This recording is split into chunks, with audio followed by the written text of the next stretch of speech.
Howdy neighbors, welcome back to the channel. Sagitta Absolute Zero in Premium. She is a lyrical monastery archetype card that came down with Twinkle Melody, and I want to see whether or not you guys could try to make this work in Premium along with me. I've been playtesting this deck a little bit. I've been able to take a couple wins off of players, but I want to see if we could push this deck to its limit. So first things first, we are playing the Namesake card, and we're also pairing it up with Miracle Voice Loris, giving us access to our force markers. Loris is not really even that bad of a card. She's probably one of our best first strides and any non-Highlander archetype, and it gives us a way of getting our force markers and generating early pressure against our opponent. To help support Sagitta in her venture of dealing you a whole bunch of damage within a short amount of time and also keeping you from being multi-attack, we're going to be running Sky Colored Tranquil Judge Maiden Akira. Her skill of being able to attack for extra 10k power and call herself from the drop zone is such a fantastic card. I hope you guys are going to give this deck a go because of it. So our control feature that we are going to be running in our deck will be Dazzling Pair of Stars in hand Aster. Her skill of being able to call when you call her from hand, and we have a couple cards that allows us to call it from hand during our opponent's battle phase, allows you to return one of your opponent's units, whether it is attacking or just standing ready to attack us, back to their hand, possibly not to be seen for the rest of that turn again. And it also can Soul Blast one Sienna card or a trigger, which is highly more likely because of Loris. You're going to be able to get extra power bonuses as well, so you can protect it from being attacked into, and you could probably use it as a way of interception. It gives you an extra 5k shield, which is always great. 2 copies of Liselot, it being treated as a grade 1 in your hand.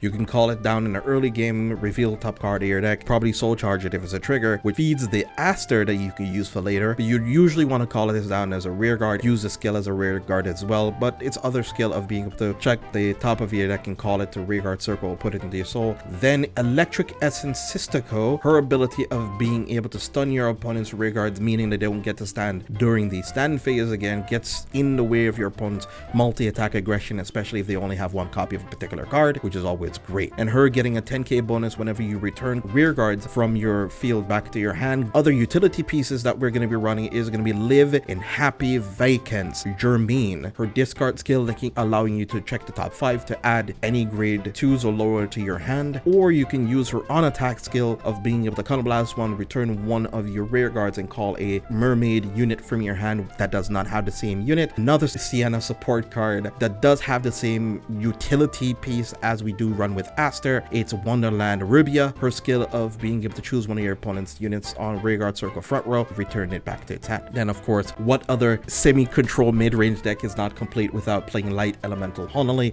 being able to stave off your opponent's multi-attack, and especially Sagitta herself having the continuous ability of whenever you or your opponents attack each other for 4 attacks or more, and Honolly is also being 5 attacks or more, gives you a way of trying to slow down your opponent's game plan without you having to worry about it, because when you stride on top of Sagitta, you turn off the continuous, so you can do a bunch of your multi-attacks first and then kind of just sit there and be like, well, your turn. I have this effect on, so deal with it. Be careful.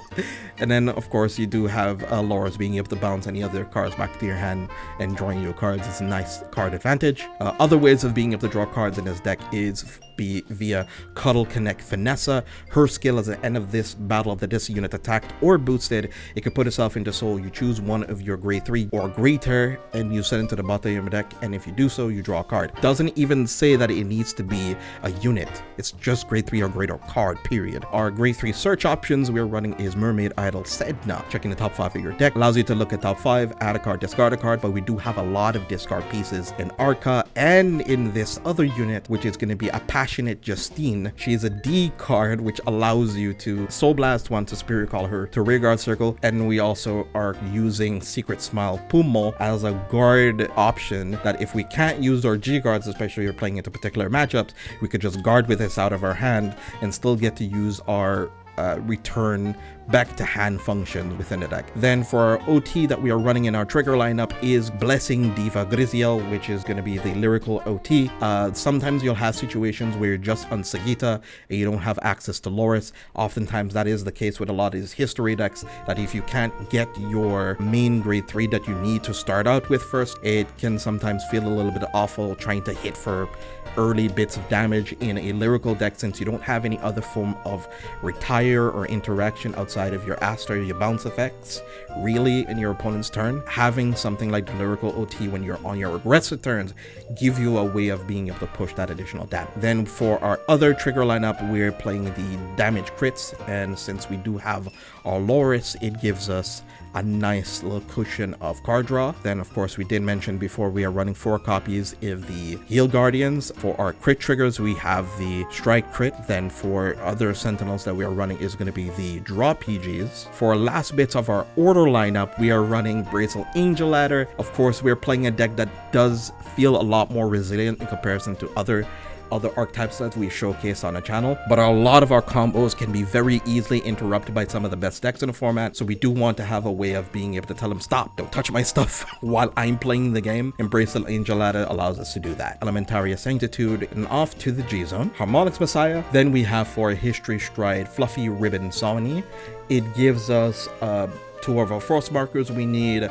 We get a 4th additional attack potentially based on how we do our attack patterns, and it also gives 3k to the unit we return and bounce and call from our hand. Radiant Ocean Heltruda. In my previous iteration of this list, we had completely cut it entirely because of the unit lineup that we were playing didn't really facilitate that card that well, but we're playing an extra discard outlet in Justine. I feel like this card can come back into the fray, and it's also very good into control archetypes that either stun our board or lock our units or keep our units rested and out of play. Chushu Popular Favor Tirawa. Having another restand unit in our G-Zone gives us a nice outlet for us of dealing with a lot of our opponent's oversized hand and force them to use their PGs within our 2nd or 3rd stride turn.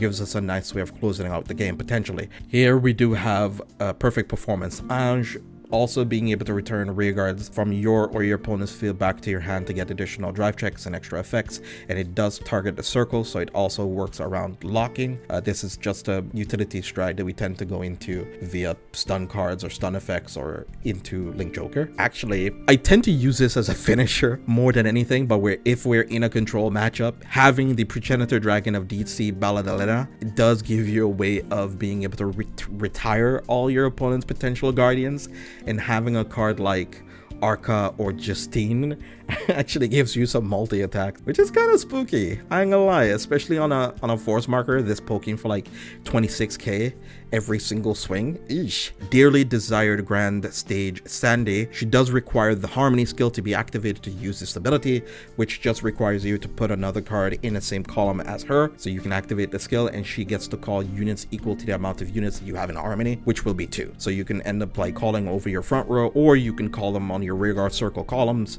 And then for our last attackers in our G-Zone is going to be School Etolie Olivia, allowing you to flip up a copy of her in your G-Zone. You do need to have one previously open for you to be able to resolve this ability, so it's technically a GB3. So then you can choose up to 5 of your rear guards, return them to your hand. If you return 3 or more with different names, you can call 2 in a column. For our G-Guards, we're running Diva of Salvation Lucrete. Her skill of counterblasting 1 to return a normal unit from your rear guards to your hand, and you get additional effects based on the type that you returned. If you returned a grade 2 or lower, you get 15k power for the shield, or if you happen to return a grade 3 or greater, you get 5k on your Vanguard for the rest of the turn. High Society Citron. When this unit is placed on Guardian Circle, choose up to 1 grade 1 or greater card from your hand, call it to Rearguard Circle, and if you did, this gets plus 10k. It's mostly gonna be the targets for our Rubia and our Aster, and then you can also combine those then if you have multiple G-Guards in your hand. And to round up our cards in our G-Zone, we are running Bless Sparkle Sandy. When this unit is placed on Guardian Circle, it is a GB1 skill, so you need to have already another face-up card in your G-Zone to use this ability. You turn another G-Guard from your G-Zone face-up, and then you get plus 5k for every 2 cards in your hand. So it's a little bit of a mistake here. That's on me. You're gonna want to cut a copy of Germaine so that you can put in your starter. That's all you really need to do for this. Keep in mind, mulligans, the cards that you'll want to keep is Miracle Voice Loris, because we really need the force markers at your first turn, especially into a whole bunch of different matchups. You're going to want to probably go for Force 1 over Force 2.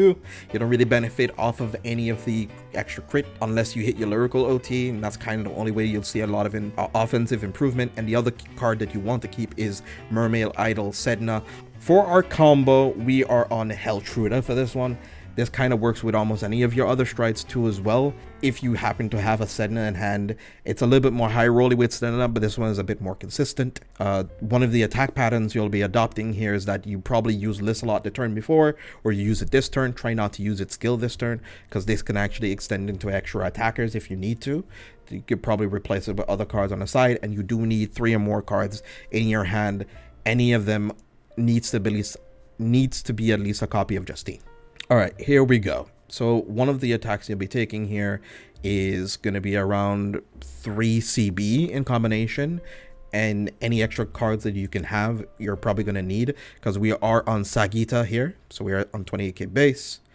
We swing first for 34, then for 18, possibly bouncing, returning this back to your hand, calling another mermaid. You call a Lissalot, try not to use the skill again.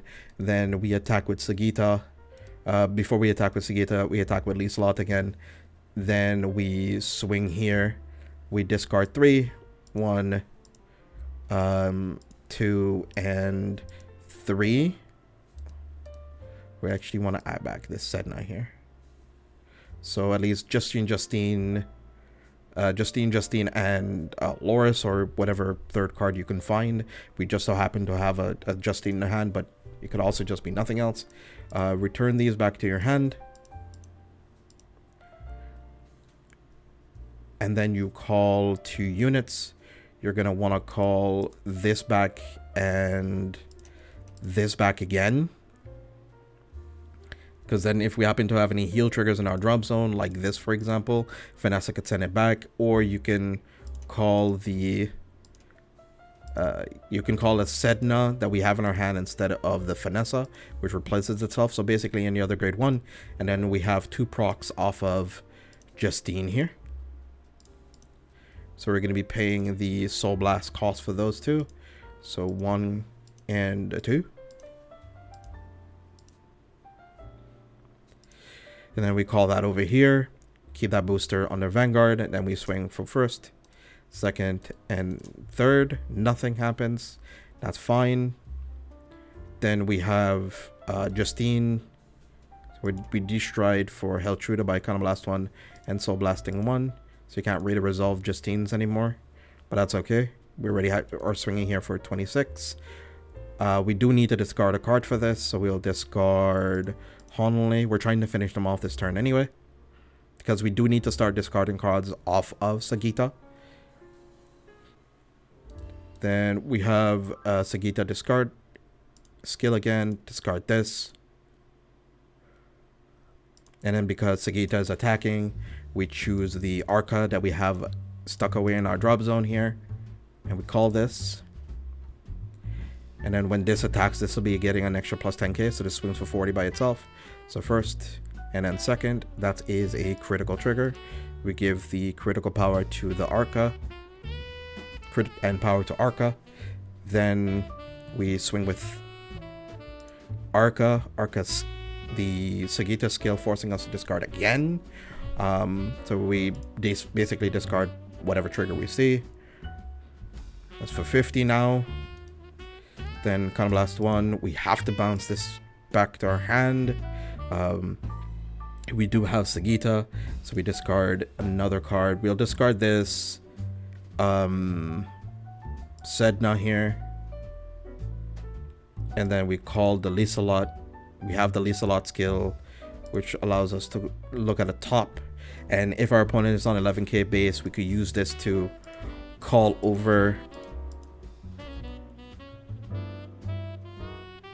over the Germain. And since the battle skill happened, this goes into our soul now. And then we can send this heal trigger to the bottom of the deck. Draw a card. Then we can swing again here. We swing with Arca. We swing here again. We can swing, discard this crit. So we have about 6 to 7 to 8 attacks potentially, with a bunch of extra power and extra critical on it. So as you can see, this deck does get the extra mileage, but you do need to have close to 5 to 6 cards and a decent amount of soul for you to get there, especially if you're constantly reusing Justine's and discarding it off of Sagitta's skill. Since you have to, it gets you potential extra multi-attackers in between your turns. And it makes the deck a whole lot more thought-provoking in comparison to playing something like Highlander. And that deck is also a pretty good deck as well, but I really like how skill expressive a deck like Sagitta can be, because this doesn't only hurt you, it hurts your opponent, but for you, you benefit from also discarding your cards as well. Trading on those extra cards from your hand to cards to board gives you a way of being able to hopefully close out the game, especially if you put your opponent on high enough damage.